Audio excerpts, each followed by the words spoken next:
Welcome to Module 1, Environmental Science Frameworks. In this module, we will be learning about the context in which environmental science exists.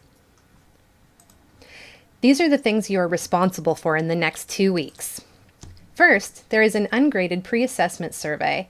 There are 8 short questions about the material we will be covering so that you can start thinking about environmental science and see what parts of this module you are comfortable with and what parts you may want to focus your energy on. The first lesson of this module is all about how we do science. We'll review the steps of the scientific process, learn how to evaluate claims, and convert measurements to scientific units, which is the metric system.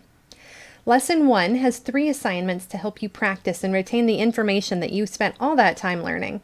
In the How Do We Know That assignment, you're going to identify a science question and find sources on the internet to help you answer it. It's not a long assignment, and I hope that it will be easy for you to think of a scientific question. This assignment is also good practice in finding the sources you will need for the capstone assignment. The Units and Measurements worksheet and the Metric Conversion assignments practice using the metric system.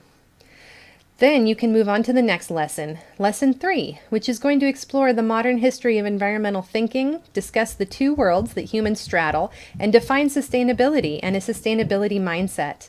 There are 5 videos to watch and a few sections of the textbook to read. After you've gone through the material in Lesson 3, you're ready to do the chapter review on our Inquisitive website. That brings us to our first assignment of the quarter.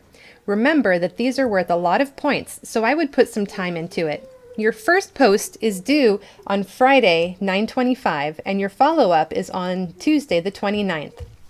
For this assessment, you will be asked to think deeply on the material from Lesson 3.